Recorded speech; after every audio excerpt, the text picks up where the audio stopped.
سالبیہ free medical trust. جی جی بالکل. تو یہ بتائیں کہ اس ٹرسٹ میں رجسٹریشن کرانے کا کیا طریقہ کار ہے، اور آپ کو یہ خیال کب آیا کہ میں ایک اس طرح کا ٹرسٹ بناؤں، کیونکہ اس میں تو اخراجات ہی بہت زیادہ ہے.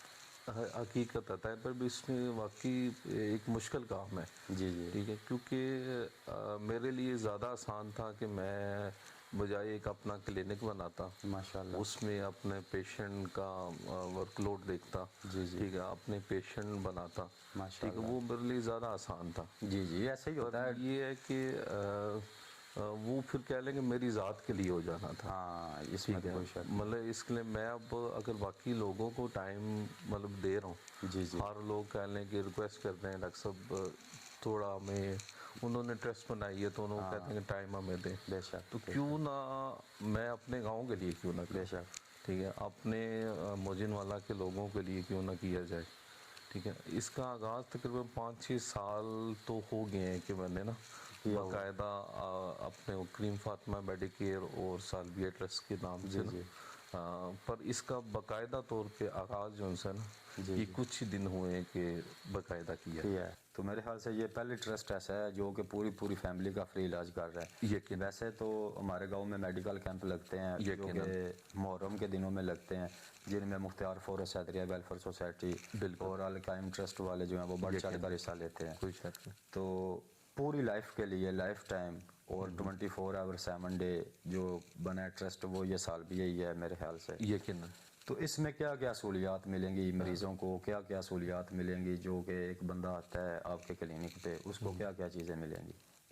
اس کے لیے سب سے ایک تو ایمرجنسی جو سی ہے وہ آپ کو بالکل ٹوٹل فری ہوگی. جی جس جی طرح کی ایمرجنسی ہو، آیا آپ کو ڈاگ بائٹ ہو، جی جی ٹھیک ہے، آیا آپ کو سٹیچز کی ضرورت ہے، جی جی ٹانکوں وغیرہ کی ضرورت ہے، جی آیا ڈریسنگ کی ضرورت ہے، جی جی ٹھیک ہے، آیا کو مائنر آپریشن کی ضرورت ہے، جی جی ٹھیک ہے، وہ بھی آپ کی انشاءاللہ سہولت آپ کو مہیا ہوگی. جی جی اس کے علاوہ ای سی جی کی سہولت ہمارے پاس انشاءاللہ ماشاء موجود اللہ. رہے گی. جی جی مصنوعی سانس والی مشین جو سی ہے جی جی وہ بھی ہمارے پاس موجود ہے. جی جی ٹھیک ہے، اس کے علاوہ پلس آکسی میٹر جسے سانس اور دل کی دھڑکن کی رفتار دیکھی جاتی جی ہے، جی وہ چیز بھی ہمارے پاس مہیا ہوگی. جی جی اس کے علاوہ ہم انشاءاللہ ابھی تو نہیں پر انشاءاللہ کچھ عرصے تک جیسے ہی سالبیہ ٹرسٹ ایک مضبوط ادارہ بن جائے گا جی جی تو انشاءاللہ ہم اس میں جتنے بھی میڈیکل ٹیسٹ ہیں جی جی وہ بھی انشاءاللہ ہم اس میں شامل کرنے کی کوشش ماشاء کرتے اللہ ہیں. ماشاء اللہ. تو اچھا ڈاکٹر صاحب یہ بتائیں گے اگر میں رجسٹریشن اپنی فیملی کی نہیں کرواتا، جی جی اگر میں آپ کو ویسے کچھ اپنی جتنی میری بساط ہے اس کے مطابق میں کچھ ہیلپ وغیرہ کرنا چاہوں تو اس کا کیا طریقہ کار ہوگا، وہ کر سکتے ہیں یا کہ نہیں؟ نہیں بالکل، آپ اس کار خیر میں بالکل حصہ ڈالیں، بلکہ مجھے خوشی ہوگی جی جی کہ جو اس کا کام میں ایز اے ڈونر جو ہے جی جی وہ شریک ہونا چاہتا ہے. جی جی وہ بے شک پہلا جگہ تو اس کا بلا کیا کسی طریقہ کار امتیاز ہوگا؟ کے وہ ڈائریکٹلی آپ مجھ سے رابطہ کریں جی جی اور انشاءاللہ جتنا جس طرح کا بھی آپ ڈونیشن دینا چاہیں، جی جی ٹھیک ہے، آپ کہہ لیں میرے کندھوں پہ ہاتھ رکھنا چاہیں تو جی وہ جی بھی ایک ڈونیشن ہاں ہے. اس میں کوئی شک نہیں. ٹھیک ہے، اور آپ اگر مالی طور پہ کوئی کام کرنا چاہیں جی تو جی آلویز ویلکم. بنایا اس میں یہی ہے کہ اس پہ ہر فرد کی رجسٹریشن کی ضرورت نہیں ہے، جی جی اس میں ہر گھر کی ضرورت ہے. ماشاء اللہ اس میں تو ٹھیک ہے، کوئی شک نہیں ہے. مطلب کوئی اس شک نہیں. میں ہم ایک ایک فرد کو بجائے ہم کہ یار آپ بھی آ کے رجسٹریشن کرائیں، آپ جی بھی جی آ کے نہیں، ایک فرد آئے جی جی وہ اپنے بچوں کا، ہاں ہاں اپنی بیگم کا علاج بالکل فری کروا سکتا ہے. ماشاء اللہ. تو اس میں ڈاکٹر صاحب کوئی فیس وغیرہ بھی ہے رجسٹریشن کروانے کی یہاں کے؟ رجسٹریشن کی سٹارٹنگ میں 1000 رکھی ہے. جی جی ٹھیک ہے، وہ بھی صرف اس لیے رکھی ہے تاکہ کسی کو یہ محسوس نہ ہو جی کہ جی یار ہم مجبور ہاں ہاں ہیں، ٹھیک ہے، ہم کوئی بندہ میڈیسن نہیں لے یعنی سکتے، کہ احساس کم طریقہ شکار ایسا نہ سے کم طریقہ احساس احساس کم نہ طریقہ شکار ہو. اور نہ وہ بھی جو 1000 ہر گھر سے لیا جائے گا جی جی وہ بھی انہی پہ ہی لگایا جائے گا. ہاں اس میں تو کوئی ٹھیک شک نہیں ہے، اس میں تو ہاں کوئی شک نہیں. تو یہ جو آپ نے 1000 رکھا ہوا ہے جی جی یہ ہر منتھ لیں گے یا صرف ایک بار ہی لیں گے؟ نہیں، منتھ میں ایک دفعہ لیا جائے گا. یعنی کہ ایک سال میں 12 دفعہ 12,000 ہاں روپیہ وہ بالکل گرانا دے گا. بالکل. تو اس 12,000 کے بدلے میں وہ چاہے لاکھوں کا علاج فری کروائے لاکھوں میں چاہے علاج ہزاروں کا کروائے. ہزاروں میں کروائے. تو اس میں